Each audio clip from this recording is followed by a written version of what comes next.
Sejam bem-vindos. Vai? Pode ir? Sejam bem-vindos ao segundo episódio do RPXcast, o podcast que a gente vai falar sobre negócios, empreendedorismo, investimentos, inovação e tecnologia e o mais importante, legado. Hoje eu estou aqui com o Giovanni Magri. Muito obrigado por ter vindo, Giovanni. Obrigado. Prazer ter você aqui junto comigo. Cara, eu vou até te apresentar um pouquinho para o pessoal. Ele é empresário, mentor, economista, conselheiro profissional, especialista em M&A e Family Office. A gente vai falar um pouquinho mais para vocês hoje sobre isso, que eu tive a honra de conhecer, né, nessa jornada que é a vida. E muito obrigado por você ter vindo aqui. Obrigado, irmão. Estou muito grato também. Obrigado. E uma pergunta que eu quero sempre fazer, para a gente abrir isso aqui, quem é o Giovanni, além do cargo, do Instagram, do profissional? Eu sou o pai da Catarina, Tá. Ela tem 10 anos, minha filha. Eu sou ex-nadador, então acho que isso define um pouco da minha trajetória. Né? Legal. Porque essa determinação, né, a questão da disciplina, Disciplina. tudo isso eu levei para a minha vida profissional e acho que esse é um fator constitutivo importante. E mais que isso, né, assim, eu sou um curioso, um cara que estuda pra caramba e adoro fazer negócio, né, e ajudar principalmente os meus clientes, os meus parceiros a fazerem negócios e prosperarem junto. Cara, que legal. Eu não sabia dessa informação, não. Muito bom também saber. Eu fui tetracampeão paulista, Cara. segundo do ranking brasileiro. E a natação ela tem uma característica muito importante, né? Porque como é um esporte individual, é você com você mesmo, né? Então, e não tem aquele espaço de você conversar, né? Então, uma série, assim, é um período muito grande do tempo que você está sozinho com você mesmo, né? Então, essa obstinação, essa determinação, essa disciplina, com certeza veio da natação. E olha que interessante o que você está falando, né? Aconteceu essa semana, na verdade ontem, a gente teve uma visita de um parceiro comercial nosso e ela veio e falou exatamente sobre isso, sobre a natação para mim. Então assim, hoje, né, eu sou sócio do Joel J na MLS e uma coisa muito legal que ela falou, que na hora que ela está nadando, ela falou, a alma não entra na água. Aquilo ali me marcou bastante, porque ela falou que é um momento que ela consegue exatamente isso, acalma a mente e dentro da mente dela ela consegue trazer tudo que ela... sem interrupções. Então ela traz exatamente, ela falou, cara, é meio que espiritual o negócio. Você pensa uma coisa quando você está dentro da água, ela falou que ela chora, sorri, então ela falou que faz muito bem para ela. Agora eu estou me apaixonando e treinando corrida. Sim. E a natação, né, então você fica lá contando os azulejos, vai, volta, piscina, né? E agora da corrida, Rodrigo, assim, o que eu estou mais assim, deslumbrado é você poder, eu corro na cidade, né? Eu gosto sempre de correr ao ar livre e de você poder ver a cidade de uma forma diferente. Então eu saio para correr 5 horas da manhã, coloco uma música, né? Podcast, no Spotify, deixo no Viva Voz e saio correndo. E é bom porque assim, você, principalmente de manhãzinha, né? O dia está começando a nascer, você começa a ver a cidade toda acordar e você realmente é um momento que mais do que o benefício físico mesmo, Sim. é o benefício espiritual, emocional, psicológico, né? Porque eu também sou muito acelerado como você, então é um momento de meio que colocar a energia centrada, né? Organizar o pensamento e se programar para o dia. Então e tem o desafio, que é o desafio da natação, que é o quê? Eu corro e eu falo assim, né? Eu competi quase 13 anos. Sim.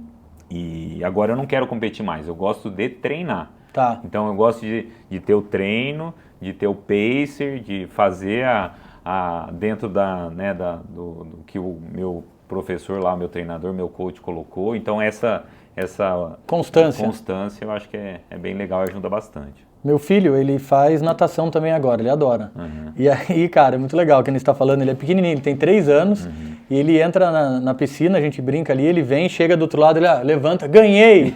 Cara, ele nem tá competindo assim com ninguém, é o que você falou, né? É ele contra ele mesmo e ele vem evoluindo pensando nisso. O esporte, né, a gente que é pai, né, isso foi um legado dos meus pais mesmo, né? Então, meus pais, quando a gente era moleque, nós somos em 3 homens, né, 3 filhos, eles... Você tem mais 2 irmãos, Tá. Eu sou mais velho.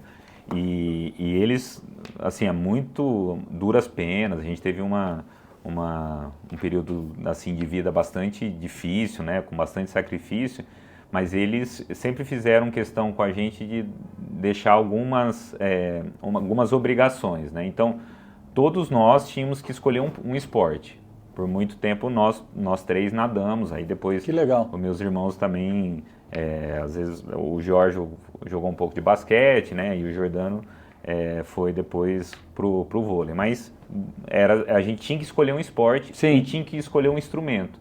Então eu sou baterista. Pô, que legal, irmão, cara. Essas informações nada eu sabia, galera. O meu irmão, tipo assim, é tudo novidade para mim. O meu irmão do meio é cantor, ele toca violão, né, cavaquinho, e o mais novo fez teclado. Então, meus pais sempre fizeram que a gente tivesse um esporte por conta da disciplina e pelo menos um instrumento aprender, né, por conta da música, né, que o meu Legal. pai principalmente, que assim, a minha principal referência musical é o meu pai, o gosto musical, tudo. Então, que show. É bem legal. E isso é uma coisa que eu também, como pai da Catarina também, eu procuro proporcionar e ficar alerta sobre isso. O Arthur tá fazendo aula de música também, bem legal essa parte, porque daí você vê que a criança ela vai entendendo melhor essa questão dos sons e vai conseguindo ter mais, fica mais sensitiva também, eu percebi Sensibilidade, né? Porque a gente, né, principalmente a gente que está no negócio, tem essa questão muito do ser cartesiano, de ser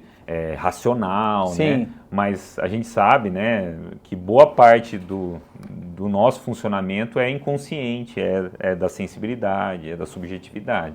Sim. E a arte, né, seja ela qual for, qual expressão, ela é um ponto de contato com essa subjetividade que cada um de nós tem dentro da gente, né? Então... Eu estava estudando ali também e eu vi um dado bem legal também. A forma como a gente aprende hoje, que é um modelo, né, que Rockefeller estruturou lá atrás, que é a forma do ensino, através de senta, o professor na frente, a gente escuta e toca o sino. A gente foi criado para depois ir para o sistema industrial. Então a gente já vem essa modelagem desde quando a gente está aprendendo, de uma forma que, se você não é muito bom em matemática, você repete, depois você tem que fazer o reforço. Mas o melhor jeito de aprender é o modelo dos filósofos antigos, da Grécia, que eles aprendiam por observação. Então, na verdade, eles iam para o meio de um campo, igual a gente está falando aqui agora. E aí eles escutavam uma música e cada um analisava o que ele entendeu e percebeu sobre a música. Ou eles olhavam a natureza. Então, eles falavam, cara, como funciona essa planta, essa árvore? Então, dali que, na verdade, o ócio criativo dá muito mais resultado do que a gente ficar... pensando em um horário, entra às 7, sai às 11, toca o sino, vai, almoça, volta. Então a gente foi programado num modelo que não necessariamente é o melhor modelo. Eu falo que a minha grande professora, o meu psicólogo, né, eu faço uma outra coisa também que eu acho bem legal, sabe, Rodrigo? A gente cuidar da nossa mente. Perfeito. Porque a gente, né, acaba se concentrando muito na parte técnica, acadêmica, né, de ler, tudo. E como eu estou comentando assim, eu acho que um ponto de virada pessoal e profissional foi quando eu comecei a fazer terapia. Sim. Então assim, né, eu sou muito rigoroso, toda semana, às vezes tem contratempo, a agenda é bem puxada, mas eu não deixo de fazer a minha terapia. Então, por que eu estou dizendo? Porque o meu psicólogo, o meu terapeuta fala que a minha maior professora é a Catarina. Sim. Porque, principalmente depois que eu virei pai, primeiro que a gente, quando vira pai, a gente consegue valorizar os nossos pais, né? Total. Aquilo que você sente mais empatia, né? A gente começa a entender a dificuldade, o contexto que foi a nossa infância, aquilo que a gente passou, né?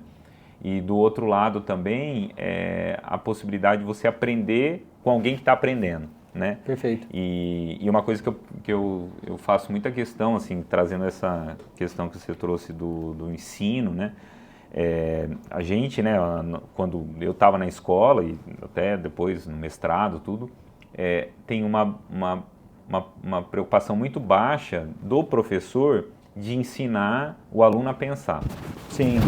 E pensar de uma maneira autônoma, né? Sim. Que eu acho que isso é uma condição muito importante. É a mais importante. Então, o que eu fico bastante atento e pego no pé da Catarina é sempre, mais do que a nota, né, a questão toda do desempenho acadêmico, escolar, mas é como ela está pensando as coisas. como que ela está elaborando as coisas.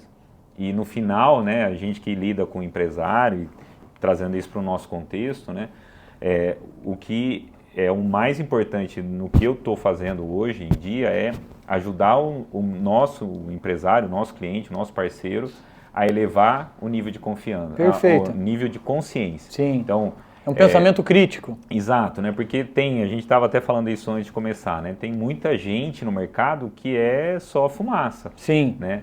E em todos os segmentos, né? E a partir do momento que o empresário, né, a gente, começa a ter um espírito crítico e pensar de uma maneira autônoma, você também consegue, com mais clareza, separar joio do trigo. Joio do trigo. Perfeito. E isso num cenário, né, de IA, né? Sim. Porque o que eu venho vendo, né, no dia a dia aí, a IA, ela é uma ferramenta, muita gente acha que isso é um fim em si mesmo, e eu acredito que não é, mas é uma ferramenta que vai deixar as pessoas mais inteligentes mais inteligentes. Perfeito. E às vezes as pessoas que são, vamos dizer assim, burras, né, mais burras. Sim. Né, porque acaba replicando algo sem raciocinar, sem muita profundidade, né? Então, é isso. A minha preocupação hoje, né, como empresário e também como pai, é como que as pessoas estão pensando, né? Como Perfeito. que a gente tem essa capacidade crítica de raciocínio, de tomar decisão e de escolher por conta própria. Sim, sensacional. Outra coisa que eu queria alinhar com você também, e aí como que você, contando um pouquinho mais da sua trajetória, depois eu quero contar como a gente se conheceu também, que é uma história bem legal. Conta um pouquinho mais, como você foi parar no mercado de capitais? Na verdade, cara, olha só, né? Minha mãe é socióloga, e a primeira faculdade que eu prestei, eu sou de uma, né, cresci boa parte da minha infância numa cidade aqui no interior do estado de São Paulo que chama Votuporanga. Sim, conheço. E aí eu prestei faculdade para ser sociólogo. A primeira faculdade que eu passei em São Paulo, na USP, era Ciências Sociais. E cara, assim, né... Era o seu mundo, a sua bolha. Era o meu mundo, eu achava, né? Eu sempre fui uma pessoa crítica. Legal. Né, assim, eu sempre gostei muito de ler, assim, eu não tinha jornal em casa, eu ia na biblioteca com 9 anos para ler o jornal, que hoje, né, não Sim. é algo comum, né? E assim, né, só tinha jornal físico, não tinha jornal digital, então era o que dava. Tinha a biblioteca, tinha o jornal lá, eu ia lá ler o jornal todo dia, que até hoje é um hábito que eu tenho. Que legal. Então, né, dentro desse contexto, eu prestei Ciências Sociais e com 17 anos passei na primeira vez na faculdade. Falando desse hábito, só para te cortar rapidinho, ele tem como eu posso chamar? É tipo um blog, assim, que você posta todo dia sobre economia, né? E você envia para o pessoal que é da sua base, né? Isso, que é um resumo. Porque, um resumo, né, diário dos acontecimentos de geopolítica. Muito legal.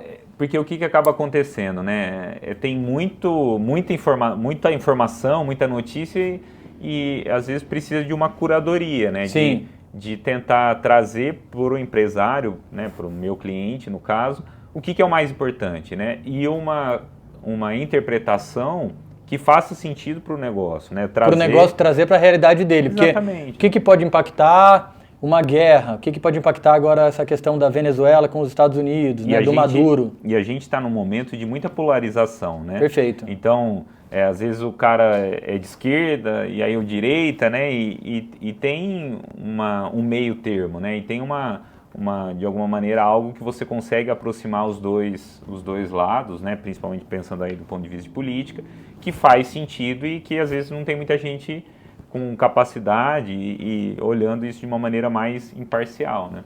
E esse documento você manda só para quem está no seu WhatsApp ou é um grupo de WhatsApp? Se quiser falar um pouquinho mais sobre isso também? Não, eu mando para os meus clientes mesmo, né? Tá. O objetivo mesmo é fazer com que a informação para o meu cliente seja uma informação precisa, imparcial, né? Eu falo que eu sou agnóstico, né? Eu não posso, a gente que está no mercado, eu não posso defender A ou B. Perfeito. Apesar de ter uma opinião pessoal própria. Uma opinião pessoal própria, né? Mas a ideia é de interpretar os dados, os acontecimentos e ajudar o meu empresário, né, o meu cliente a se posicionar a partir disso, né? Então, aí contando um pouquinho, né? Sim. Eu passei lá, só que, cara, cheguei lá e falei, nossa, é muito diferente, né? É uma bolha, é um mundo, provavelmente são as pessoas mais inteligentes que eu tive contato, Rodrigo. Sim. Assim, disparado. Só que vivem num universo paralelo, Sim. né? Que boa parte daquilo ali é um fim em si mesmo, assim, não tem um retorno para a sociedade, não tem uma aplicação Perfeito. prática, né? Não que Ele o cresce, conhecimento evolui e o tenha... máximo que ele vai é seguir uma carreira, às vezes, acadêmica. E aí eu falei, cara, não é isso. E aí eu pensei assim, puxa, mas eu gosto de estudar, gosto, né, de pesquisar, e aí eu fui para a economia, né? Então eu largo a faculdade, faço o primeiro semestre, largo a faculdade, volto para minha cidade, faço o restante do ano de cursinho, e aí eu passo em economia na USP, né? Que legal. E aí, assim, só que eu entrei na faculdade, Rodrigo, para ser professor. Perfeito. Né? Era essa a sua visão. Era meu objetivo. É o castelo no final do túnel. Assim. Então, só que assim, eu era pobre, não tinha jeito de me manter, aí eu fui prestar um concurso na época do Banco do Brasil para ser uma fonte de renda para me manter durante o período lá que eu estava fazendo faculdade. Sim. E aí no primeiro ano de faculdade eu passo no concurso do banco, só que eu fui chamado, né, o concurso do banco, você é chamado para uma cidade, né, você presta o concurso, você pode ser chamado em qualquer cidade de uma macro-região. Sim. Eu fui chamado em Morro Agudo, que é uma cidade que é 100 quilômetros de Ribeirão. E aí eu viajava, imagina, eu viajava 200 quilômetros todo dia para poder fazer faculdade, né, enfim.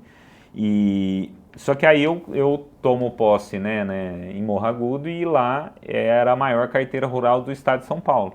Tá.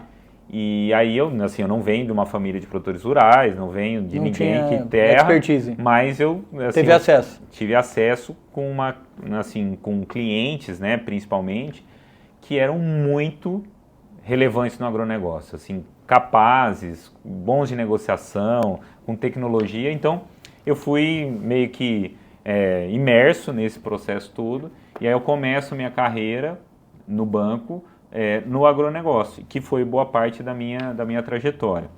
Legal. E aí quando eu acabo a faculdade, minha intenção quando eu entrei no banco era ser professor, só que quando eu acabo minha faculdade, na verdade eu já ganhava mais do que um professor da USP. E aí já não fazia mais sentido. Já não fazia mais sentido, o custo de oportunidade, né, muito alto, e aí eu começo a minha carreira, eu continuo a minha carreira no mercado financeiro, né? E aí eu fui gerente geral com 22 anos, né? Aí fui executivo do banco por 12 anos, e aí no final de 2020 eu já tinha essa visão de empreender, sempre, né, assim, acompanhando empresários, seja do agronegócio, né, dos outros setores. Eu queria falar, cara, eu quero ter um negócio, porque eu sempre fui meio loucão, assim, sabe? Sim. Tinha um monte de ideia louca, tudo. Então, essa criatividade teve um espaço, né? E chegou um momento que aquilo me engessou, né? E aí eu recebi um convite do Safra para montar o primeiro escritório especializado em investimentos do Banco Safra em Ribeirão. Legal. E aí eu saio do banco, abro mão da minha carreira para empreender.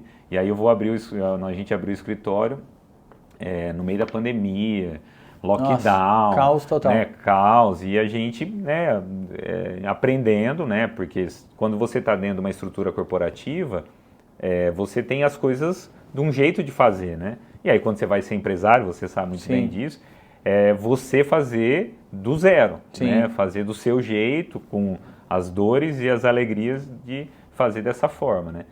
Então, cara, foi um aprendizado. E aí o que a gente vem nesses últimos 6 anos, né? Basicamente assim, pivotando o nosso negócio para acompanhar e basicamente a gente se especializar no cliente. Sim. Né? Então, o que é a nossa função lá? É eu entender a necessidade do meu cliente. Eu sou especialista no cliente. Tá. Né?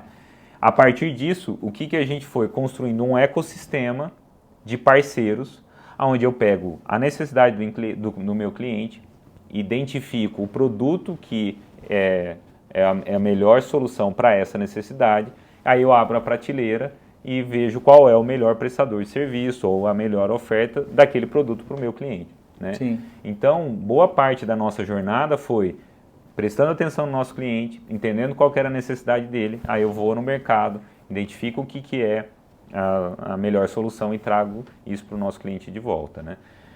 Aí eu sou conselheiro profissional certificado, que também tem sido um aprendizado muito legal, porque tem uma questão toda, né, de governança, né? Que governança, né, de uma maneira bem simples, né, para quem tá nos ouvindo aí. Isso é legal da gente entender, pessoal, porque eu mesmo no começo, que nem você falou, né, fui aprendendo na raça, eu não tinha nem, se você quiser falar, você pode até falar mais a fundo, o que é governança, uma estruturação de empresa, mostrar, na verdade, a hierarquia, né? Governança, se a gente puder resumir, pessoal, assim, de uma maneira bem direta, é como você toma decisão, Rodrigo. Sim. Isso vale em todas as nossas esferas, né? Então, na esfera empresarial, na esfera pessoal, na esfera familiar. E aí o que acontece, né, essa preocupação da governança, ou seja, essa preocupação de como se toma a decisão, ela já é um assunto razoavelmente estabelecido na grande empresa. Perfeito, né? Isso é bem importante falar também, porque então, o pequeno ele passa as dores e não sabe nem como resolver, e se ele tivesse uma governança ele nem passaria. Isso, né? Então na grande empresa você tem um conselho constituído, né? Agora, quando você vai para pequena e média empresa... Então, vamos lá. Eu acho que é legal a gente ir abrindo, meio que explicando por etapas. O que é o conselho de uma grande empresa? Então, vamos lá. A empresa, ela tem os executivos que tocam o dia a dia da empresa. Então, que fazem a empresa funcionar. O presidente, o diretor financeiro, o diretor comercial, enfim, né? Isso a gente chama do comitê executivo da empresa. Quando você tem uma grande empresa, em geral, você tem o comitê executivo e você tem o conselho de administração ou um conselho consultivo. Então, na verdade, o que o conselho de administração ou o conselho consultivo estão preocupados? Com a estratégia. Né? Para que lado que vai, qual mercado vai ir, o comitê executivo está mais preocupado com a execução, ou seja, com a ação, e o comitê de administração ou o conselho consultivo, ele está preocupado com a visão, né, os grandes temas, o planejamento estratégico de médio e longo prazo daquela empresa.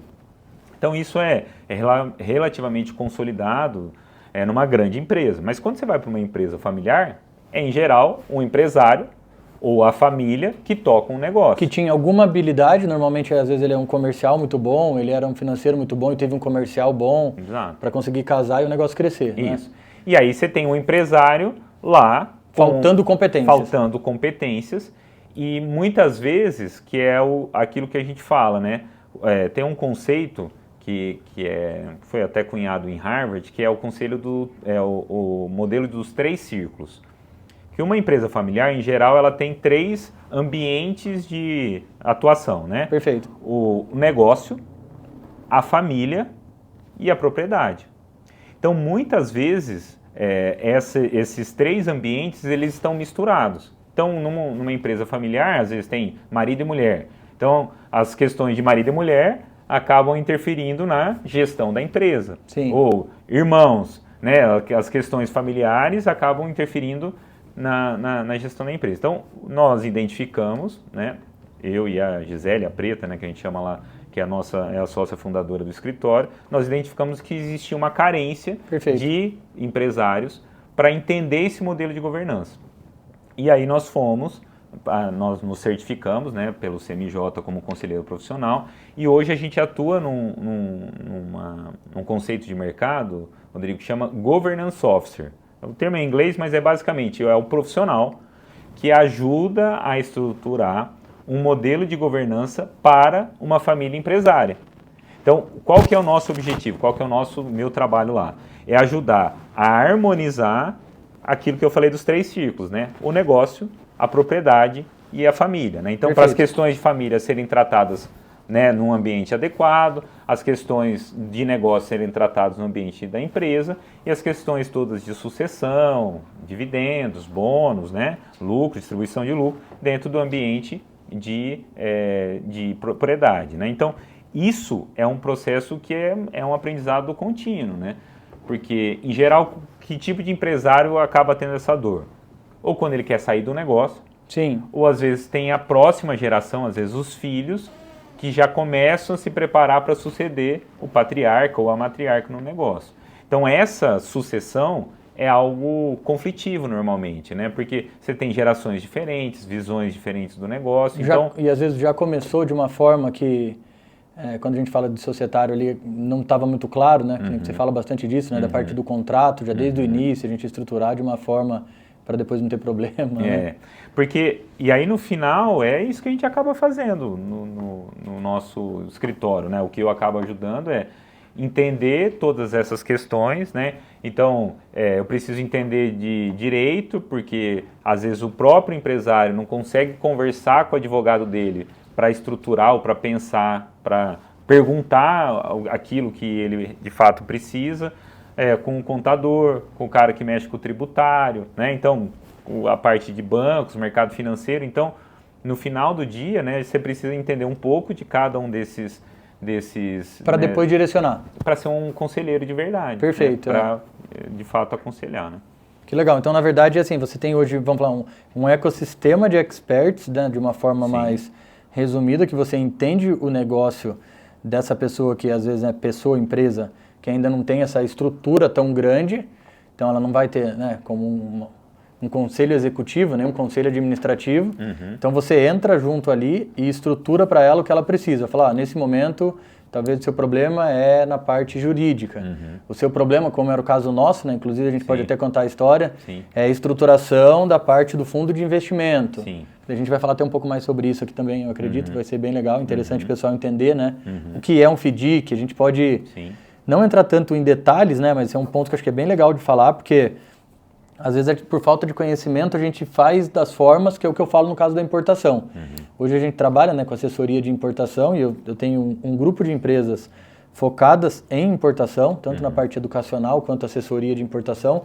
E às vezes o cliente ele vem para a gente e não é nem por maldade, mas ele está fazendo da forma que ele aprendeu. Então, às vezes ele vem com uma forma de negócio estruturado, às vezes com muitos CNPJs, no simples. Estou dando um exemplo agora que veio aqui na minha mente. Cara, às vezes a gente consegue fazer uma mudança para ele ali e ele já passa a ter um lucro que está na mesa dele antes dele importar. Então, na hora que a gente só faz o arranjo tributário correto ali, né, o planejamento fiscal e tributário para ele, já muda o jogo do cara. Você sabe, Rodrigo, que você acabou de falar um negócio que é eu comecei a entrar nesse mundo, né, de digital, tudo, até por conta de uma constatação, né? Tem uma curva de evolução em relação ao conhecimento, né? Então, lá atrás era uma preocupação com a educação básica mesmo, né? Então, a educação do sentido assim, os nossos pais estudaram menos do que a gente, né? Sim, perfeito. Os nossos Minha mãe avós, foi até a quarta série, meu avô trabalhou na roça. Então, primeiro, a nossa geração era uma preocupação maior da educação básica mesmo, né? De terminar o colegial, de fazer uma faculdade, né? Então, pensando a educação do ponto de vista básico, depois isso teve uma questão da formação acadêmica, depois isso foi para o corporativo, que ou seja, né? Quando começam a surgir as universidades corporativas, começa a dar treinamento para os funcionários, né? Mas Falcone, empresas ilimitadas, né? Assim, várias empresas de consultoria que davam treinamentos, mas o empresário nunca teve espaço na educação, ou nunca teve alguém, ou não tinha profissionais que pudessem ajudá-lo a entender a função de empresário. Perfeito. Né? Então, e aí ele contrata uma consultoria, terceiriza uma coisa que se ele não souber, ele não consegue nem terceirizar. Exato. Né? Ele não sai nem do estágio da dúvida. Sim. Ele não está nem ainda nesse nível de consciência. Né? Então, eu acho que a grande alavanca, né, o grande vetor que eu vejo daqui para frente é essa preocupação de ajudar o empresário a ser um empresário melhor. Perfeito. Né? Que entenda de mais assuntos, que consiga conversar com o advogado de uma maneira razoável, com o contador, até porque ninguém entende melhor o negócio que o próprio empresário. Ele mesmo, perfeito. Né? E aí o que tem uma carência no mercado é, primeiro, vamos dizer assim, dessa percepção, desse entendimento, e segundo, de fato, de olhar o empresário, de empresário para empresário. Sim. Eu falo assim, que o meu atendimento, o meu contato, a minha parceria com o meu empresário é sabendo que eu também tenho as mesmas dores que ele. Né? Então, eu também tenho a mesma dificuldade empresário que ele tem de contratar, Total. de produtividade, de agenda, de conversar com o contador, né? Assim, você Sim. tem problema com o contador, eu também tenho problema com o contador. Você tem problema com o advogado, eu também tenho. Então, quanto mais você souber, melhor você consegue direcionar o cara ou também não ser enganado, né? Esse é um ponto muito importante. Exato. E aí o que, ao longo da história, né, eu sempre falo assim, que eu posso escrever, já até perdão da expressão. Pode falar, não tem problema, aqui é para ser aberto mesmo. Eu falo que eu posso escrever o livro de merda. Sim. Que boa parte do que eu hoje ajudo o meu empresário, o meu cliente, Rodrigo, é a partir daquilo que deu errado comigo. Sim. Eu até, pergunta como eu sei. Exatamente, né? Tem duas formas da gente aprender, né? Ou com a cabeça ou com a bunda, né? Sim. Então, o que eu, ao longo dessa jornada, né, profissional, empresarial, eu errei muito, né? E aí, a partir desse aprendizado, o que eu quero é que o meu cliente não erre. Perfeito. Ou eu tenho condição de olhar para o meu cliente e ajudar no contexto dele a não errar e passar pelas mesmas dificuldades que eventualmente eu passei. Né? O que eu vejo aqui também é um ponto bem legal. Na verdade, às vezes a pessoa ela erra e ela escala o erro. Sim. Daí ela está quebrando e não está vendo. Então, eu fiz exatamente o que você acabou de falar. Tipo assim, tudo que eu sei hoje, do que eu faço hoje, tanto a parte da importação quanto vender produto online, ninguém contou para mim, não foi teoria. Eu fiz, errei, aprendi, ajustei. Então, assim, então, aí a gente tem capacidade de auxiliar quem ainda não passou pelo que a gente já passou. Exato. Porque daí, às vezes, as pessoas têm até medo, isso é um ponto legal da gente falar, nessa questão de, às vezes, mentorar, ter pessoas dentro de um clube, como é esse movimento da MLS agora, que é o quê? Fala, cara, mas será que eu sei o suficiente para ajudar alguém? Fala, cara, deixa eu te falar, você não vai dar aula pro vocalista do Guns N' Roses de violão, você vai ensinar alguém que nunca tocou violão. Então, se você sabe tocar 10 músicas, você já consegue auxiliar aquele cara que não sabe tocar nenhuma. Então, se ele aprender uma, você já ajudou ele na trajetória dele. E outra, né? E tem essa questão da empatia, né? Total. Porque a gente que está no meio empresarial, que faz negócio, cara, é dificuldade. Total, todo dia. E ser empreendedor no Brasil é muito difícil, né? E vai mudar toda hora a regra. Então, a partir do momento que a gente tem... Eu brinco, Rodrigo, assim, que a minha função é errar cada vez melhor. Entendeu? Errar cada vez melhor. Porque a gente vai errar. Mas se você vai aprendendo com os erros passados, seja seu, ou seja, das pessoas que você viu, daquilo que aconteceu com outras pessoas, você vai dando um próximo passo para errar diferente, pelo menos. Perfeito. Né? Então, esse é o processo, né? O que a gente com muita humildade, também muita, assim, sabe? Trabalho mão na massa, né? Mão na massa, não adianta, né, assim, teoria, né? Então, tem que ter, sim, uma parte acadêmica, isso é importante, mas mais do que isso é o skin the game, né? Assim, é saber exatamente o que está passando no dia a dia, no contexto do empresário, para ajudar ele a superar os desafios e entregar aquilo que ele espera, entendeu? Tem uma que é meio clichê também, mas acredito que é legal a gente falar, né? Que tem a ver com o que você está falando. Tipo assim, tem um contexto que fala assim, que existe o sábio, o inteligente, sabe essa, né? Não. E o burro. Não sabe essa? Não. Eu achei que você sabia, deixa eu te falar. Fala assim, qual a diferença dos três aqui? Toda pessoa ela vai estar em alguma caixinha dessa aqui. Uhum. O sábio, ele aprende com o erro do outro. Sim. Então, tipo assim, ele vê uma coisa errada, ele fala, cara, eu não vou fazer porque isso aí eu já vi que deu errado pelo outro. Uhum. O inteligente, ele aprende com o próprio erro, que é o mesmo conceito que você falou agora de errar melhor, né? Uhum. Então ele erra, mas ele fala, não, peraí, por esse caminho eu não vou mais não, já vi que esse aí não funciona. E o burro, ele erra de novo, passa a vida inteira errando. Uhum.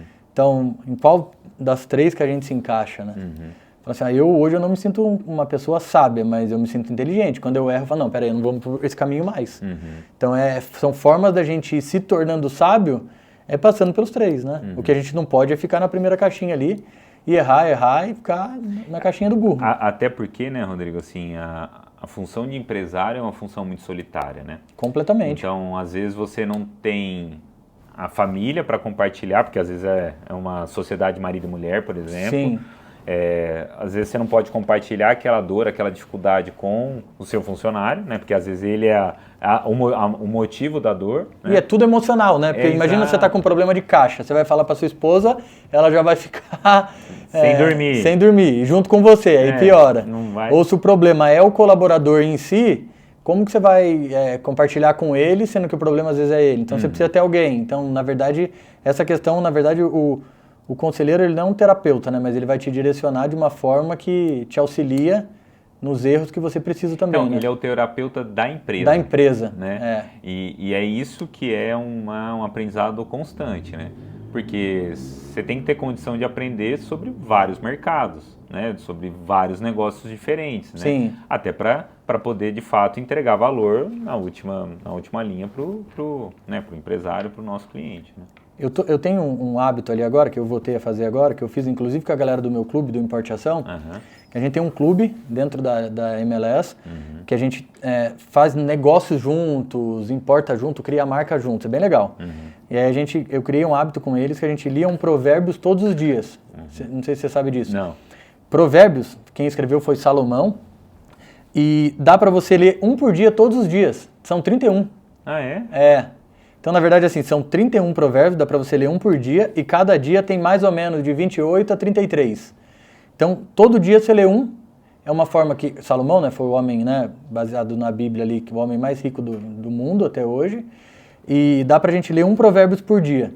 Então, tem um que é bem legal, que me puxa ali bastante, que fala exatamente isso, numa multidão de conselheiros, né, a gente tem que sempre buscar conselheiros para a gente conseguir evoluir. Então ele fala desde antes de Cristo, vamos falar, e já tinha Salomão falando que os conselheiros mudam o nosso negócio. Então, cara, isso aqui é bem forte, porque cada dia você lê 30, daí eu seleciono 2, 3, que faz mais sentido pro dia ou pro momento, então é um negócio que puxa bastante e faz você refletir, sabe? E isso é desde, né? Então a gente não precisa inventar a roda, às vezes a gente quer inventar, né? E é por isso que é muito importante o trabalho que você faz, né? Porque quando você reúne empresários para começar a entender e importar, né? Principalmente da China, né? Que eu acompanho aí o teu trabalho, né? E isso é muito disruptivo, né? E isso tem uma função, né, assim, de desenvolvimento do Brasil como um todo, né? Total. Dos empresários que estão ali, né? Não, assim, eu vejo dessa forma, porque eu vejo assim, as pessoas, pessoal, assim, esse é um ponto legal de falar. Às vezes a gente fica buscando, eu quero ganhar mais dinheiro, mas pra gente ganhar mais dinheiro, né, que na verdade eu não acredito que é ganhar, a gente faz dinheiro, né? Ninguém ganha nada, a gente busca por ele, mas quanto mais a gente oferece alguma coisa de valor para a sociedade, a gente vai ser retribuído na mesma proporção. A lei do retorno. Então, por exemplo, cara, é um negócio muito legal. A gente tem clientes, por exemplo, de fundação para prédio. Até dezembro do ano passado eu morava em Itajaí, Santa Catarina. Então, às vezes eu estava passando por Balneário Camboriú, tem um outdoor gigante lá, de uma máquina de fundação, que a esteira é nossa, desenvolvimento meu, com a engenharia, com o dono da empresa. E aí você vê que o cara, tipo assim, fazendo um prédio das construtoras, maiores construtoras do Brasil, o cara nem sabe quem é a gente, às vezes, porque a gente prestou um serviço para um cliente dele.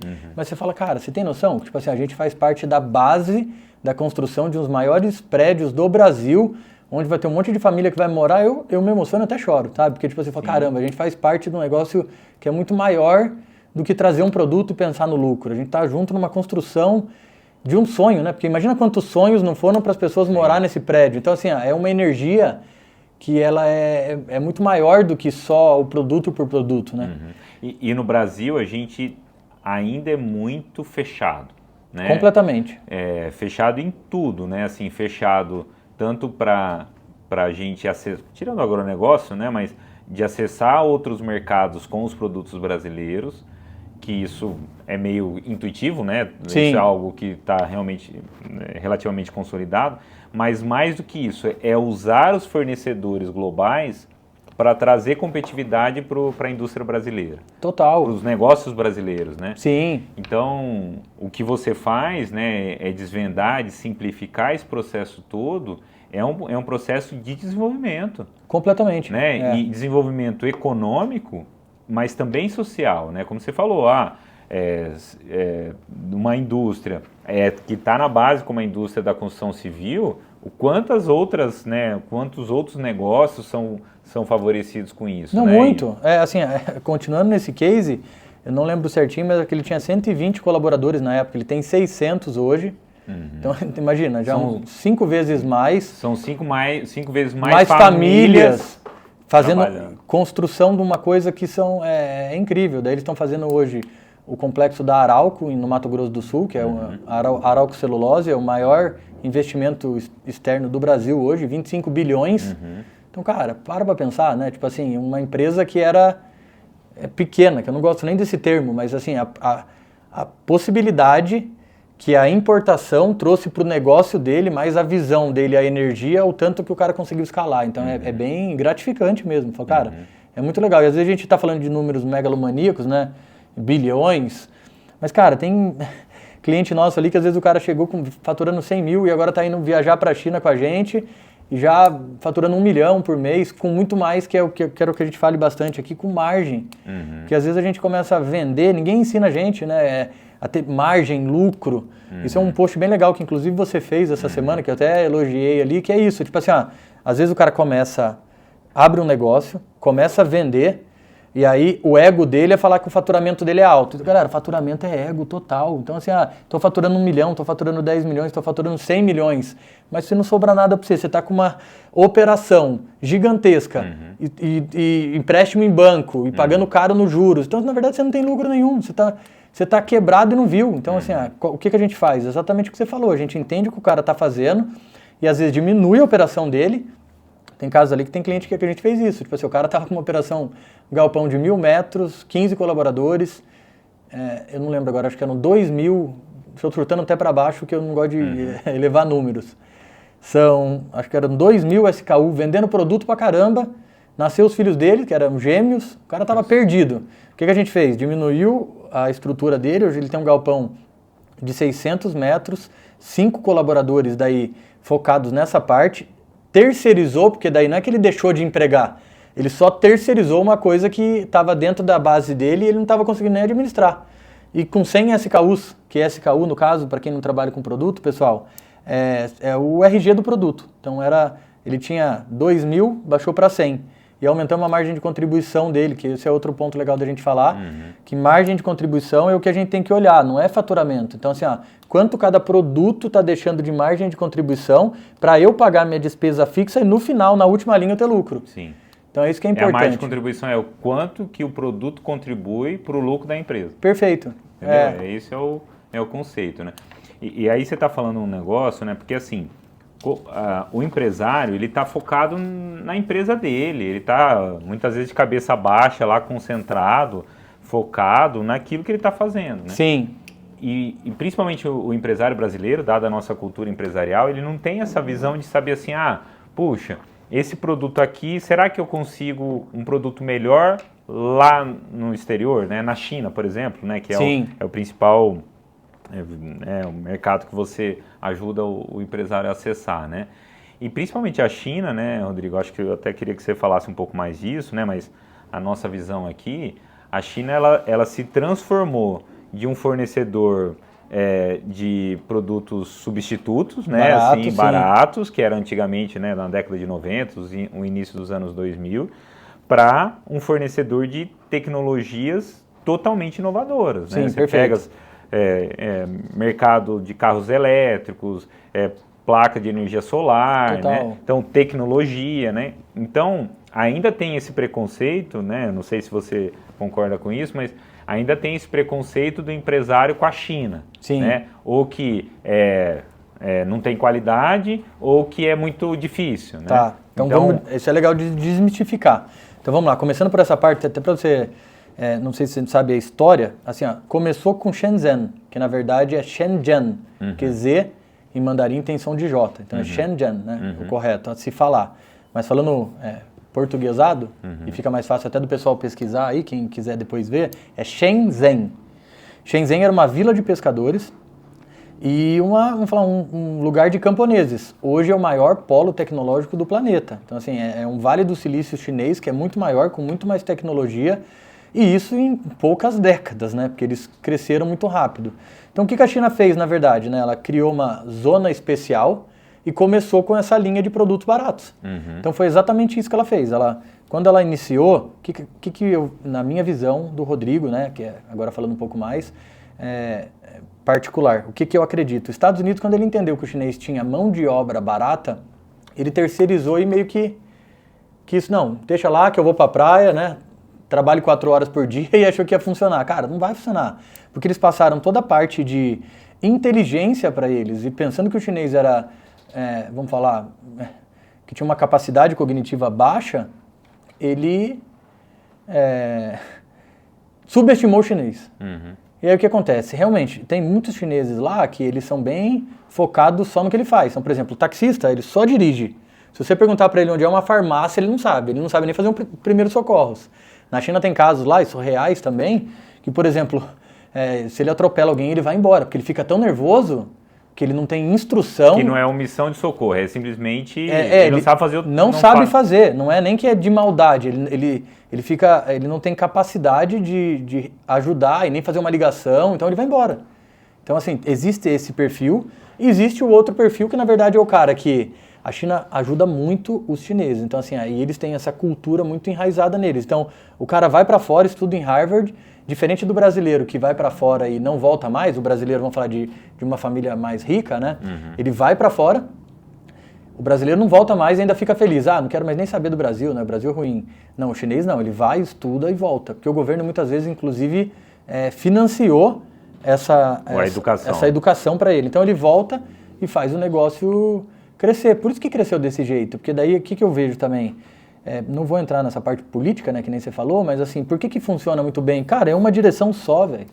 É uma direção só. Claro, agora a gente vai pra cá, vai todo mundo pra cá, entendeu? Porque tem essa visão, tem esse respeito, tem essa hierarquia que todo mundo segue. Então, assim, funciona. Se é certo ou errado é outra história, mas que funciona, funciona. A gente tá conseguindo ver com dados isso, né? Então, essa parte eu queria até que você entrasse um pouco mais para falar pra gente. Por exemplo, quando entraram as sanções ali, né, entre dos Estados Unidos com a China, eu imaginei, inclusive, que a China iria ter, na verdade, um déficit, né, de comercial, total. E, na verdade, foi diferente, né? Mesmo sem os Estados Unidos, eles conseguiram crescer e tiveram um superávit, né? Até porque a estratégia comercial da China, né, ela é uma estratégia muito agressiva e ampla, né? Perfeito. Então, os Estados Unidos, aí volta naquilo que a gente estava inicialmente contextualizando, né? Então, a China começa como uma substituição de fornecendo produtos substitutos a preço baixo, né, a custo baixo daquilo que era produzido em outros lugares do mundo, né, como os Estados Unidos, Europa. Então a China começa basicamente copiando, né? Era Perfeito. Uma indústria de maquilagem, que a gente chama, né? Que era cópia meio mal feita. A Nike era Mike. Mike, não sei o quê. E ela teve essa condição, essa capacidade, vamos dizer assim, esse êxito de transformar essa indústria, que era uma indústria competitiva por custos baixos, principalmente de mão de obra, numa indústria de tecnologia. Perfeito. Né? Então, o que é que aconteceu diante das sanções lá, da disputa comercial com os Estados Unidos? Boa parte daquilo que os Estados Unidos deixou de comprar, ele foi redirecionado para outros mercados, dado a competitividade, mas principalmente a tecnologia que a China tem em alguns segmentos muito específicos, né? E aí a gente está sempre pensando assim, vamos pensar assim, né? Uma tecnologia muito relevante que a China conseguiu disseminar no mundo, que é o TikTok. Perfeito. Né?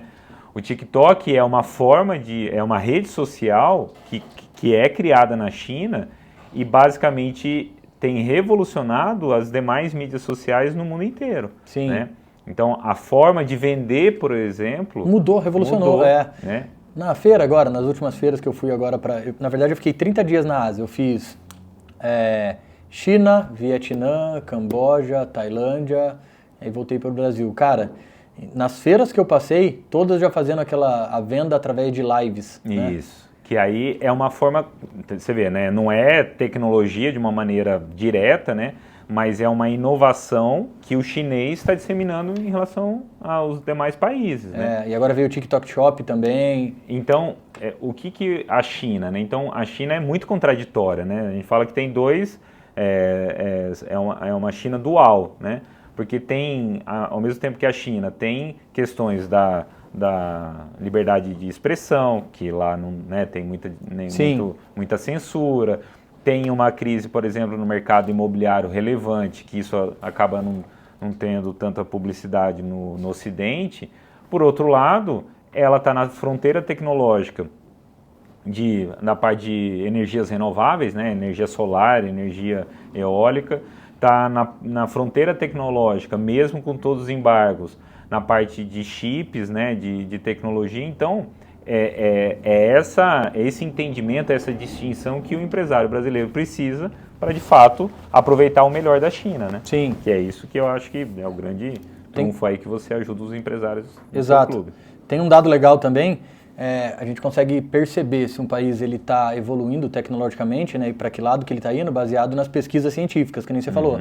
Hoje, das 10 maiores universidades com pesquisas científicas publicadas, 8 são chinesas. Caramba. Então, hoje eles estão bem, realmente... E tem um outro dado, né? Uma universidade na China, não sei se é de Xangai, mas é uma universidade chinesa, ela substituiu a tese nos doutorados dela por patentes ou criação de empresa. Então, é tão presente essa preocupação do negócio, né, de você pesquisar ou conhecer algo que de fato depois consiga ser aplicado nas empresas chinesas, né, no ambiente chinês, que eles estão substituindo a antiga tese, né, por patente. Caramba, mão na massa mesmo daí. Exato, né? E isso é um pouco que explica a diferença tecnológica da China com os demais países. Porque não adianta nada a gente ter um estudo e ele não for aplicado para nada, né? Fica só uma teoria. Que é o que boa parte acontece nas universidades brasileiras, né? Sim, perfeito. Você tem um conhecimento que ele não consegue voltar para a sociedade como inovação, como aplicação daquilo que foi pesquisado, né? Então esse é um gancho legal também que você puxou. E por que você acredita que no Brasil não funciona daí? Porque falta investimento, falta recurso, ou, por exemplo, existe dinheiro no mercado, como Family Office, por exemplo, que eles têm a possibilidade de investir em bons projetos, mas esses projetos não estão sabendo ou se comunicar, ou não existem bons projetos, ou existe dinheiro, ou não existe dinheiro no mercado? Eu vejo que começa na questão da função da educação, né?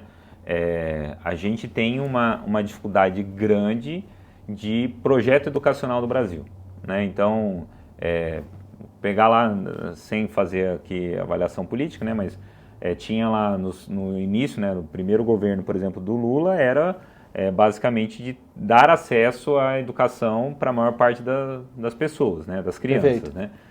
Só que ao longo disso, né, então, teve um relativo êxito, né, de ter as crianças na escola, né, o Bolsa Família é condicionado com a frequência do aluno, mas não teve um investimento na qualidade do que era ensinado. Sim. Né? E mais do que a qualidade o que é que depois aquele conhecimento volta para a sociedade, né? Então, tem uma carência no Brasil de política de Estado, não de governo, Sim. não de partido, do que é a função da educação. Tá. A função da educação basicamente, trazendo como economista, elevar a produtividade da economia. Perfeito. Seja você fazendo medicina, seja você fazendo psicologia, seja você fazendo administração, engenharia, enfim, né? E fomentar o mercado. Exato. E aí uma coisa que até dentro dessa característica política da China é que a educação chinesa ela é voltada para eficiência, para produtividade. Então, a gente chama de STM, né, que é as ciências exatas, né, engenharia, física, Sim. matemática, né, é a maior concentração, participação de formação de engenheiros no mundo é a China, que essa é exatamente uma carência que nós temos hoje no Brasil, né? Sim. Então a gente tem muito mais advogado do que engenheiro, né? Até por conta do nosso sistema jurídico, que é muito complicado, enfim, né? Sim. Então, de alguma maneira, a gente não tem essa preocupação, principalmente na academia e principalmente nas universidades públicas, de aquilo que se estuda voltar para a sociedade. Sim. Porque principalmente o sistema público de ensino, ele tem recurso que vem do cidadão. Sim. Né? Então, o cidadão tem que ter aquele retorno baseado naquilo. Né? Então, o que eu vejo até do ponto de vista acadêmico, né? Eu fiz mestrado, tudo na USP, e lá, assim, o que você estuda não necessariamente é aquilo que é o problema do empresário ou da empresa. Sim. Né?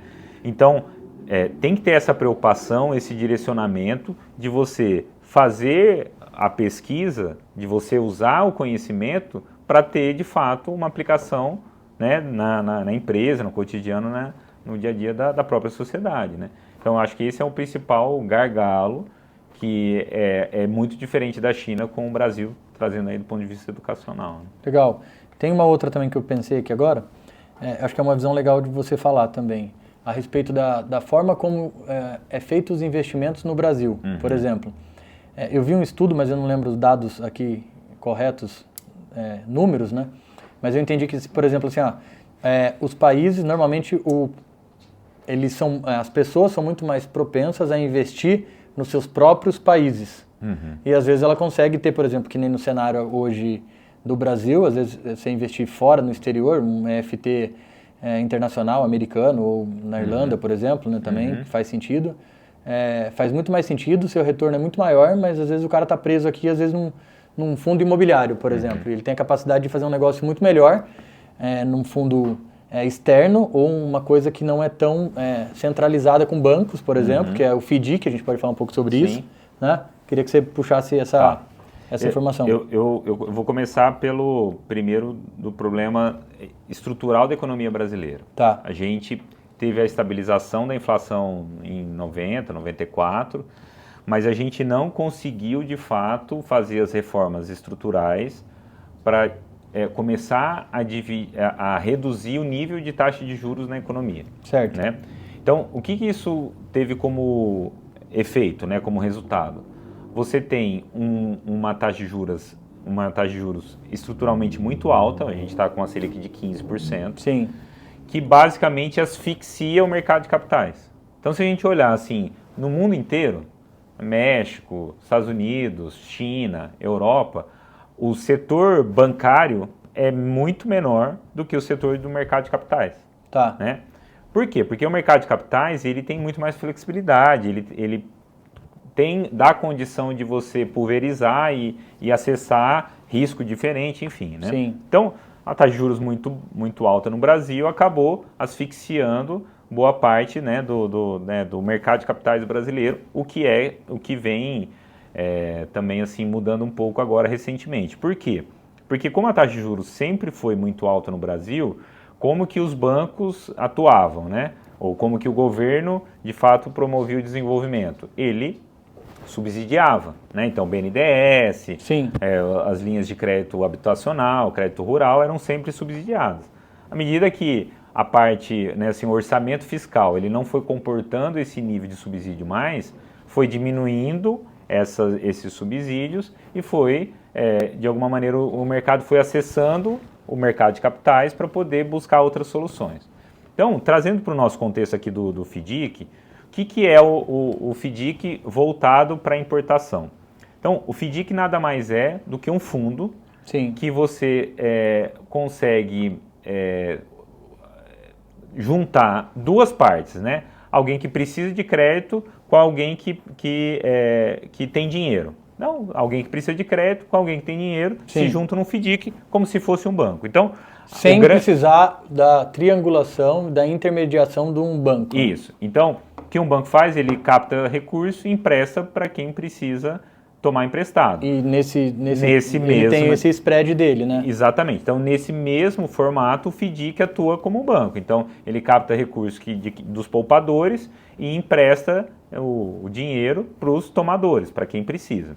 Então, o FDIC, no caso da importação, ele consegue primeiro, assim, quanto tempo, Rodrigo, que demora para você fazer um processo de importação? De 3 a 4 meses. Então, pronto. 100 dias. Então, pronto. 100 dias. Então, o importador vai precisar do dinheiro no T0 imediatamente, só que ele só... Uma parte. Boa parte, né? Ele vai precisar do dinheiro, uma parte, imediatamente, mas ele só vai começar a ter a receita na hora que o produto chegar daqui 100 dias. Então ele tem um lapso de tempo. Perfeito. O que é que o FDIC faz? Eu capto o recurso desse investidor, remunero ele com uma taxa de juros e eu adianto esse processo de venda a partir da importação para o importador. Então, na verdade, o que ele faz é uma intermediação para exatamente tirar esse gap de 100 dias entre o processo de importação e o processo de remuneração. Sim. E aí a grande vantagem, quando você vai para o FDIC, e aí eu não quero ficar muito assim técnico, né? Técnico, é. Mas o principal benefício, ou melhor, eu vou voltar para o raciocínio, assim, qual que é o principal risco do processo de importação? Se você fez tudo direitinho, beleza, o produto está embarcado, não sei o que, mas você tem o principal risco do processo de importação é o câmbio. Perfeito. Que no Brasil, dado as nossas condições macroeconômicas, varia muito. Perfeito. Então, o que é que o FDIC consegue fazer? E aí a gente pode ir num momento só para explicar isso. Sim. O FDIC, eu consigo tirar o risco cambial da operação de importação, que é o grande risco, a grande ameaça no processo de importação. Sim. É o câmbio, né? A variação da taxa de câmbio. Então, eu vou remunerar bem o investidor e, ao mesmo tempo, vou dar acesso a crédito para o importador em condições muito competitivas, sem o risco cambial que você teria num processo de importação convencional. Sim. Então, dentro desse contexto, o FDIC ele é uma solução fantástica para o processo de importação. Pensando em tudo que a gente está conversando aqui também, eu acredito que depois a gente vai ter que fazer uma outra mais técnica para falar só disso, que acho que faz sentido também. Sim. Porque, na verdade, assim, o FDIC é uma descentralização de operações de crédito. Né? Então, o que antes era restrito nos 4, 5 principais bancos do Brasil, ele passa a ser feito meio que individualmente, né, entre o FDIC e o tomador de crédito. Né? Então, a diferença é que quem fica com o lucro da operação, no caso, é o banco, né, numa operação comercial, numa operação bancária tradicional, e quando você vai para o FDIC, quem fica com uma parte do lucro é o investidor que coloca o recurso lá no FDIC. Né? Sem o banco intermediano. E sem o banco intermediano. Então dá para remunerar melhor ele, porque não tem o outro intermediador que iria ganhar uma parte também. Aí, Rodrigo, assim, uma coisa que é bem fácil de direcionar, né? O FDIC, basicamente, é onde você tem recebível. Então, seja maquininha de cartão, seja boleto, seja cheque predatado, hoje não é muito mais comum, né? Sim. Tudo que tiver venda a prazo, você consegue rodar por dentro de um FDIC. Então, mesmo uma empresa que não faça só o processo de importação, né, que tenha outras fontes de fornecimento, ela consegue fazer isso com a própria carteira de clientes dela. Um exemplo, quando a gente for querer aprofundar, porque eu não quero entrar muito a fundo, é a própria Renner, né? Eles criaram o próprio FDIC deles. Foi super legal você falar isso, ó. Eu sempre dou esse exemplo, né? A gente, quando entra em qualquer uma dessas varejistas, C&A, Renner, qualquer um, supermercado, isso também está acontecendo. Está acontecendo muito. O que acontece? Todo mundo oferta o cartãozinho da loja. Cartão da C&A, cartãozinho da Renner, da Pernambucanas, né? Você do tem desconto se você fecha com o cartão próprio deles. Se você usa deles, o próprio cartão. Por quê? Porque essa venda que é feita pelo cartão, ela é feita por meio de um FDIC, certo? Perfeito. Então, aquele financiamento da compra a prazo, ele é feito dentro do FDIC. E por que isso é incentivado e é direcionado para varejistas, supermercado e assim, né, e etc, né? Por quê? Porque quando você tem uma empresa, principalmente do lucro real, toda aquela despesa que seria do FDIC, ele abate da base de cálculo da empresa quando ela é do lucro real. Então, o que é a vantagem? Quando o varejista ele faz a venda por aquele cartão próprio, aquela venda de fato está abatendo, olha só que loucura, né? Está abatendo a despesa financeira da própria Renner, da própria C&A, do próprio supermercado.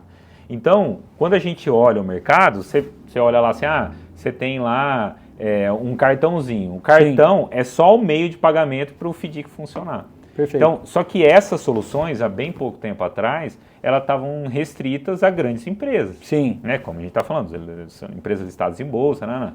Só que hoje, dada a democratização, ampliação do mercado de capitais, essas possibilidades de FDIC estão acessíveis a empresas pequenas e médias agora, como a gente tem conseguido fazer. Sim. Né? Então, o FDIC, na verdade, é um instrumento que permite uma empresa captar de uma maneira muito flexível, num custo muito competitivo se comparado com as outras opções do mercado, entendeu? Legal. Isso vale para a importação, vale para toda a venda a prazo, mas para a importação, além desse benefício, você tem a parte de tirar o risco cambial do processo de importação, entendeu? Legal. Uma outra curiosidade também trazendo, que é assim, que eu vejo das vantagens da gente estar vivendo nessa era, né, agora que é exatamente isso. A gente está conseguindo ter acesso a coisas que só antes os grandes tinham. Exato. Então, por exemplo, sempre existiu, isso aqui é legal de falar também, qual que é a diferença de container compartilhado e container cheio, né? Uhum. Sempre existiu. É que assim, as siglas que eram faladas só era mais difícil, que era assim, FCL, LCL. O que é o FCL? É o Full Container Load. Uhum. Então, é o container cheio. Então, o que é o LCL? É o Less Container Load. Então, é menos do que um container. Uhum. Isso aqui sempre existiu. E qual foi a forma de democratizar? Mudar o nome, container compartilhado. Porque antes da importação as pessoas imaginavam, importação, mas é a pergunta que eu escuto até hoje. Preciso trazer um container? Não precisa. Você já consegue trazer um container, por exemplo, com mais 10 clientes juntos. Então você consegue entrar no mercado. Claro que daí tem que ter feito uma análise, um estudo de mercado, uma simulação final de custo, para ver se você vai ter ganho o suficiente, seu custo vai chegar competitivo com o seu concorrente. Mas o mercado hoje está tendo essas possibilidades, né?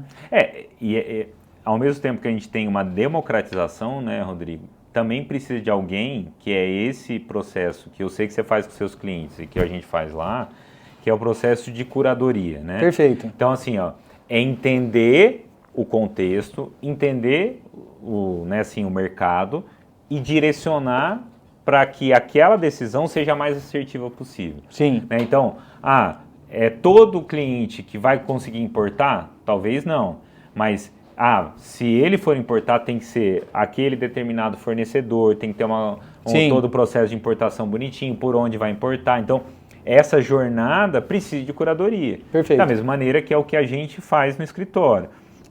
Juntar o mercado financeiro com a realidade e o dia a dia do nosso empresário dentro do contexto do nosso empresário, selecionando a melhor solução com o melhor serviço para o nosso cliente, entendeu? Sim. Um outro gancho puxando aqui também, que foi bem legal, a gente contar um pouquinho da história, como foi que a gente se conheceu, né? Uhum.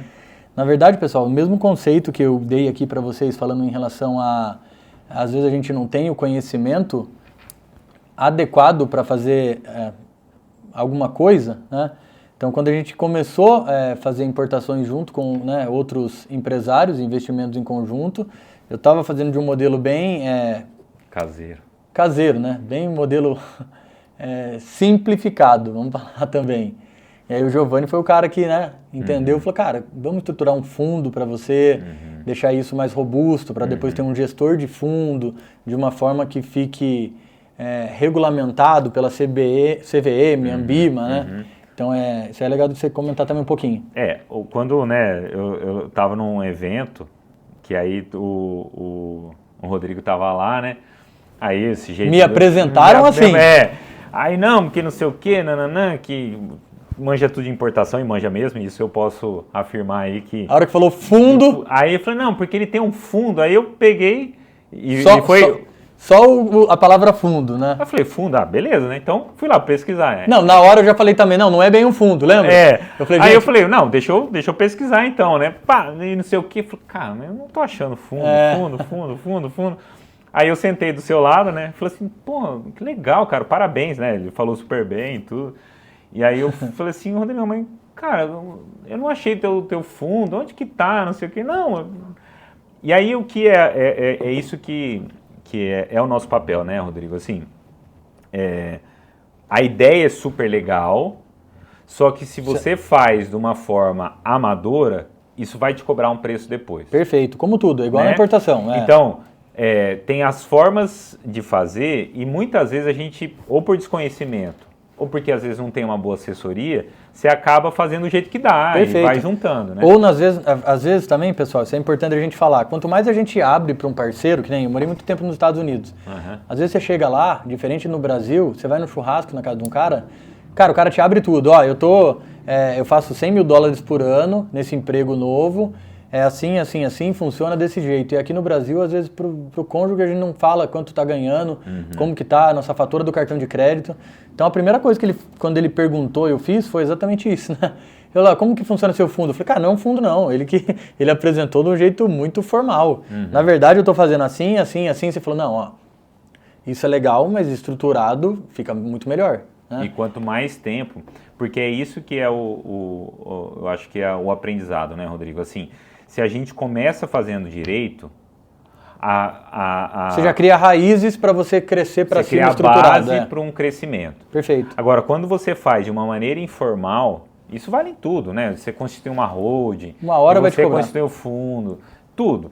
Quando você faz, o custo de transição, às vezes ele fica tão mais alto que aí, na verdade, você fica mais exposto ao risco. Sim. Né? Então, e é o que você falou, assim, olha, há muito pouco tempo atrás, muitas coisas eram inacessíveis. Completamente inacessíveis. Então hoje, com chat, com tecnologia, com tokenização, com mercado de capitais, Sim. com a forma com que a gente tem, né, as soluções que a gente tem hoje no mercado, você consegue fazer coisas muito sofisticadas, vamos dizer assim, Sim. tecnicamente precisas, para um pequeno e médio empresário. Sim. E tem uma série de alternativas, de soluções, de produtos que estão acessíveis ao cara que fatura 2, 3 milhões no ano. Sim. De você começar a constituir algo já, né, tecnicamente preparado para uma estratégia de crescimento. Né? Sim. Porque assim, no Brasil já é tão complexo fazer as coisas. Você tem risco tributário. Você tem uma reforma tributária que entrou em vigor esse ano que, né, assim, a maior parte dos empresários, nem dos contadores, sabem como que vai ficar. Sim, o manicômio tributário, né? Jurídico, a gente sabe aí a dificuldade que está o nosso judiciário. Então, assim, se você não tiver alguém que te ajuda a orientar isso, e você, o empresário de fato, fazer do jeito certo no início, a chance disso depois ter um preço maior ou acontecer um problema é muito grande, né? Legal. Tem algumas também para te fazer, para a gente, que são a última forma que a gente te apresentou ali. Queria que você falasse um pouco mais pessoal, eles entenderem o que é o M&A, o que é Venture Capital e o que é um Family Office. Acho que é importante a gente também ressaltar aqui, são pontos que são importantes, porque às vezes são termos em inglês, né? Então, se você quiser também, eu gosto sempre de meio que portuguesar, né? Tipo assim, M&A é compra e venda de empresa. Tá. Então, assim, o que é... E compra e venda de empresa, às vezes, assim, entrar um sócio é uma compra e venda de participação numa empresa. Então, de alguma maneira, um M&A é algo que está disseminado no nosso dia a dia, que a gente não...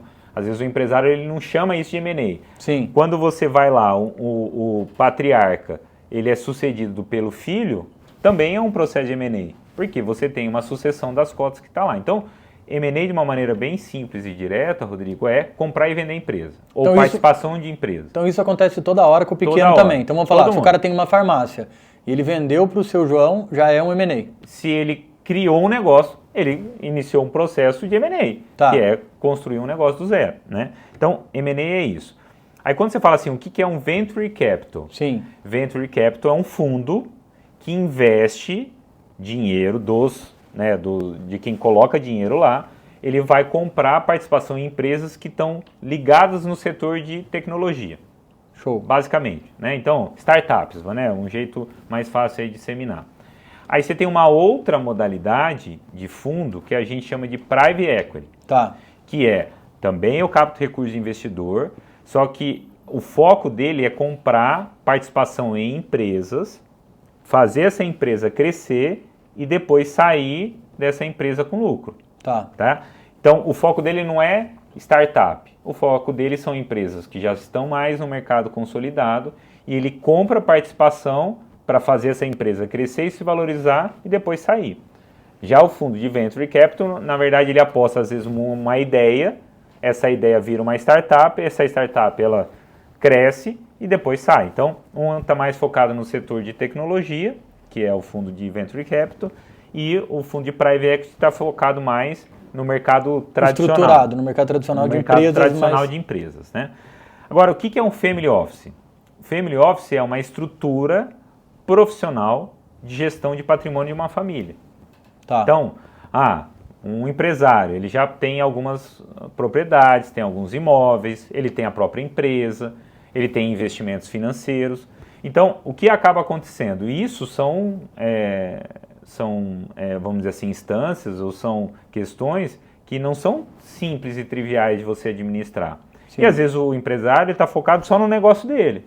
Certo. Então, o que é um Family Office? É uma estrutura profissional de gestão dessas várias frentes de patrimônio de uma determinada família. Seja imóveis, pode ser imóveis urbanos, comerciais, residenciais, propriedades rurais, a própria empresa, às vezes tem mais de uma empresa, né? Tem o recurso dessa empresa e mercado financeiro. Então, um Family Office é uma estrutura profissional de gestão de um patrimônio de uma determinada família. Show de bola. Acho Show. que ficou claro também. Né? Ficou. Acho que deu para entender exatamente isso. Outro ponto que eu ia falar com você. Se quiser falar, pode falar. Só uma ideia. Eu acho isso bem legal, tá? E vai dar um bom corte para você. Uhum. No geral, você pode explicar assim, cara, o que é tudo esse contexto que eu tô falando? Startup é um filho. Você cria um filho, treina ele e torce para dar certo. Uhum. O que é M&A? Um casamento. Uhum. Você casa, legal. tá lá, você escolhe uma mulher. O que é o Family Office? É o churrasco de domingo com a família. Você tem que resolver suas tretas ali. Uhum. Entendeu? Eu acho que fica um negócio bem mais... Então... Peraí que eu vou pegar um celular, daí eu gravo em pé pra você usar depois. Boa. Tá bom. Um corte. Isso vai dar um corte Deixar pra legal. você trabalhar nas suas redes. Tá bom. Tá? E aí eu acho que dá pra encerrar. Dá pra Tá. você falar pra ele colocar os contatos dele. Não sei se você sabe de cabeça. Sim, não, deixa comigo. Sabe tudo, pra poder dar umas coisas boas pra você.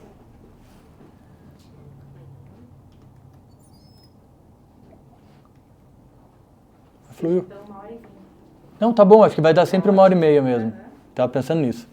O negócio de 1 hora ser pouco tempo. É pouco tempo, então começa a desenrolar, né? Aí eu começo a falar. Não, e daí começa a desenrolar daí. Não, é legal. E não dá pra cortar, tem que deixar o flow,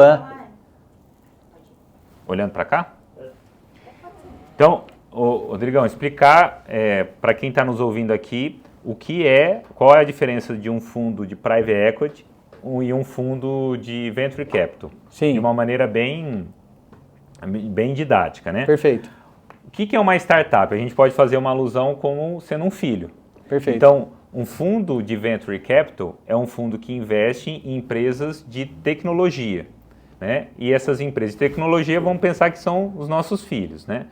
Um fundo de Private Equity é como se fosse um casamento, porque o fundo, na verdade, ele investe em participações de empresa na expectativa de valorização e depois a saída, né? E aí, pensando um processo de M&A, é um processo onde é aquele churrasco de domingo. Não, na verdade o M&A O é... M&A é o casamento. É o casamento. Porque senão sair dali... Peraí, então, peraí. A saída já... Não, vai de É novo. o casamento. Vai de novo. Não, você vai falar assim, ó. Como é que vocês vão? A startup é o filho, você faz o filho, cresce, investe muito nele, muito tempo, dinheiro e torce para dar certo. Aham. E o casamento é um M&A, que você também casa, escolhe bem, seleciona, mas também torce para dar certo. Então, Venture Capital normalmente investe em startup. Startup é Não, filho. tá. É que não é o Private Equity, né? É. Tá bom. E o Family Office é o churrasco de domingo. Tá bom. É o Natal. Ah, é o Você vai Family resolver Office. todas as Ah, é o coisas da Family família. Office, tá. É, Tá, então vamos lá. vai. Ó, para explicar bem simples a diferença de alguns conceitos, né? O que é um fundo de Venture Capital? O fundo de Venture Capital é um fundo que investe em empresas de tecnologia. Vamos pensar assim, uma empresa de tecnologia, uma startup é um filho, que você vai se dedicar, você vai dar todo o recurso necessário para aquele crescimento. O que é um processo de M&A? O processo de M&A é um processo de casamento, né? Então você tem que escolher bem o seu marido, a sua esposa, porque aquilo lá vai ser uma parceria longa e espero, né? A gente espera sempre que seja uma parceria duradoura. E o que é o Family Office? O Family Office é aquele churrasco de domingo. É onde vem lá o tio, o parente, aquele monte de gente lá todo mundo tentando, né, se organizar e naquele movimento lá da família, né, com aquelas questões, aquela barulheira, né? Então, o fundo de Private Equity, o fundo de Venture Capital é o filho na startup, o M&A é o casamento e o Family Office é o churrasco de domingo. Show. Isso aí. Ficou massa. Agora é só voltar? Como que eu faço? Só voltar. Tá? Porque ele tinha explicado, daí você falou que foi legal, né? Sim. Vai.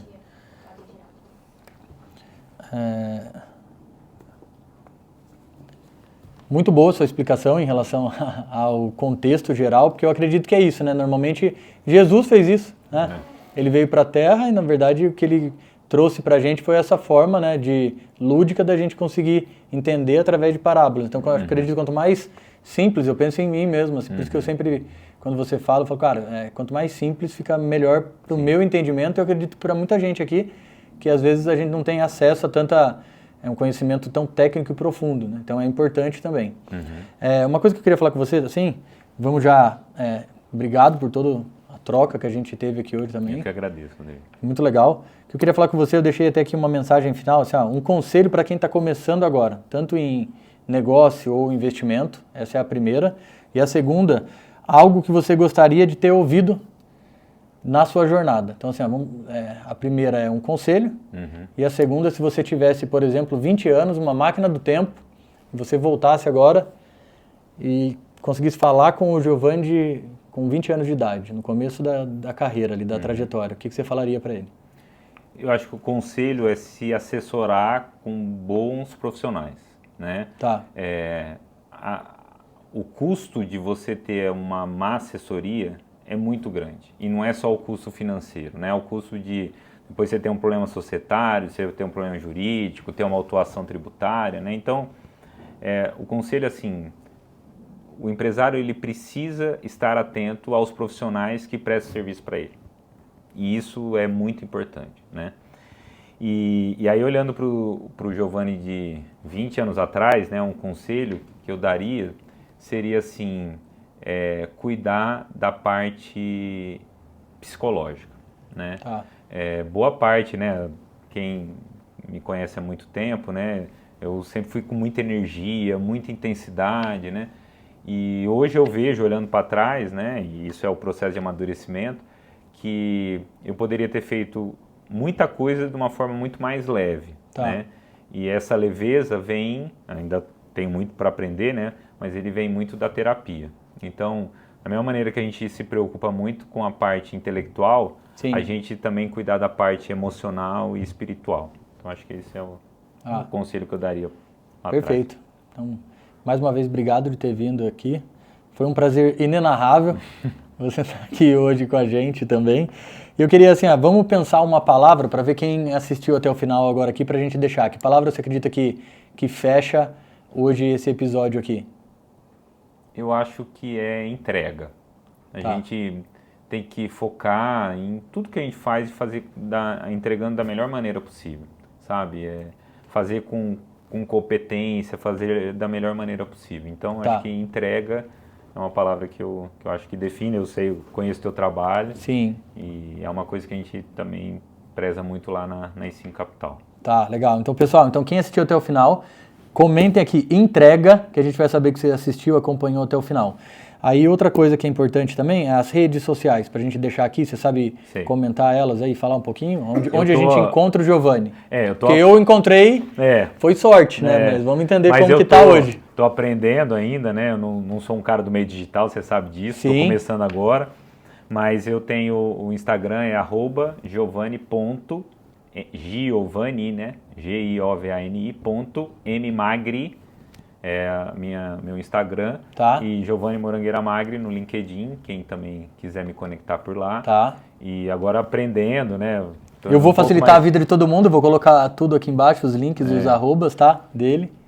Mas aí eu agradecer aí o Rodrigo pela oportunidade. E a empresa também, onde a gente encontra daí a E5 Capital? @E5 Capital no Instagram.